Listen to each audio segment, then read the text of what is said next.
The Granby John Doe, identified as Patrick Andrew Nopper.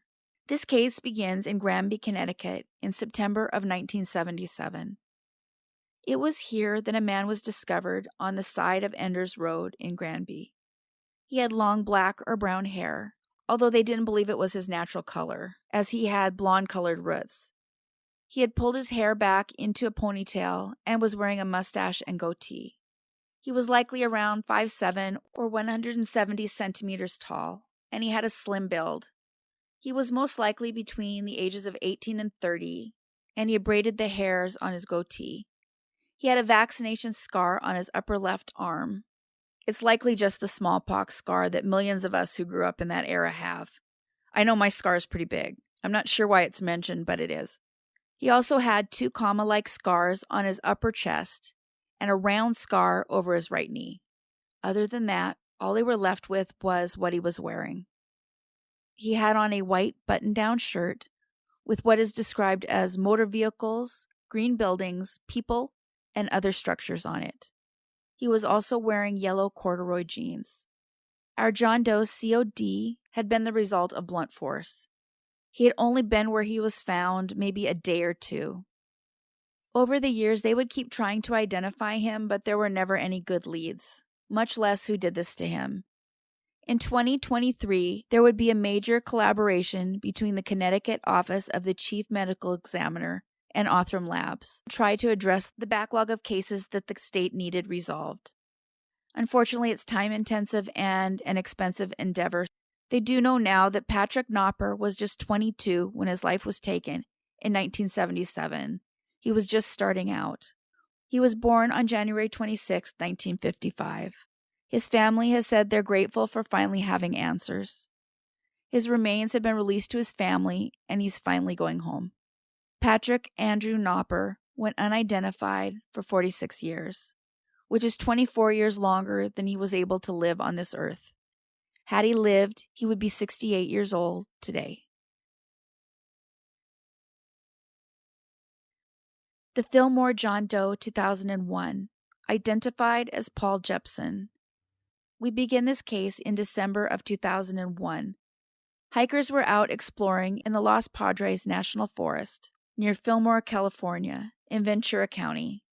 They would have fortunately come upon what appeared to be a man floating in Chesapeake Creek.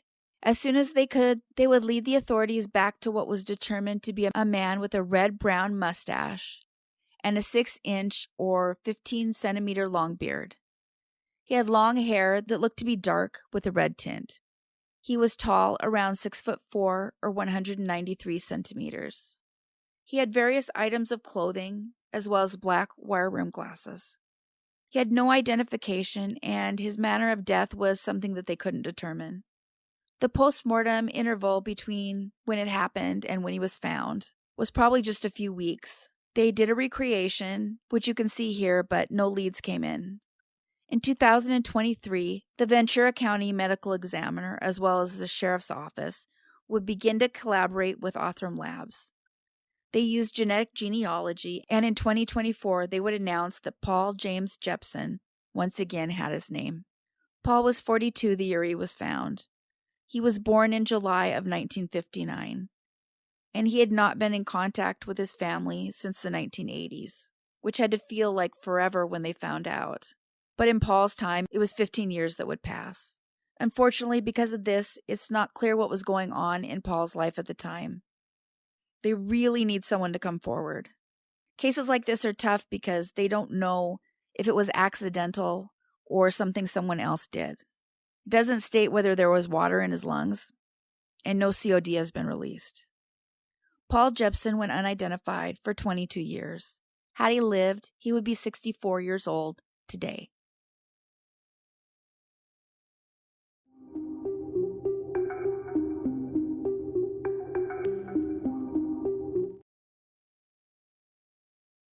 The Okmulgee County John Doe, Henryetta, Oklahoma.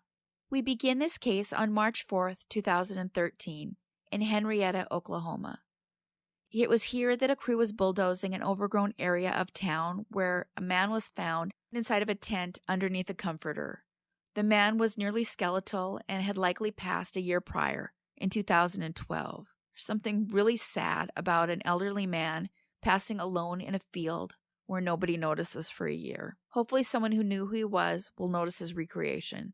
He was of shorter stature, maybe 5'6", or 168 centimeters, with graying blonde hair. He had with him general items such as a lighter, matches, a nail kit, a pocket knife, and a package of almonds. They believe he was 40 to 70 years old, which would mean his family is missing a man born 1972 to 1942. The depictions of our doe indicate he's older, but it's just a best guess scenario. He'd been there too long for them to see what he looked like. If anyone has any information, please call the number on the screen. The Okmulgee County John Doe 2013 has gone unidentified for 11 years.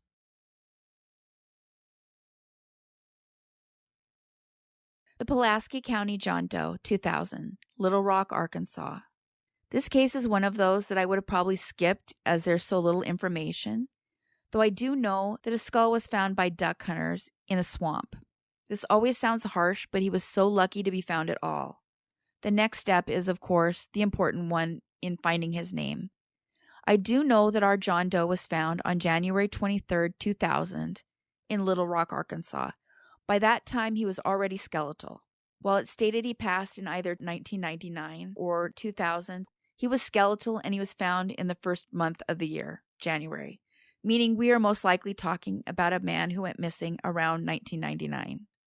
He was most likely 25 to 50 when he passed, which means the family looking for him lost someone born between 1949 and 1974. If you think you know who this man was, please call the number on the screen. If you are missing a family member, you can go to NamUs and get information on how to submit your own DNA.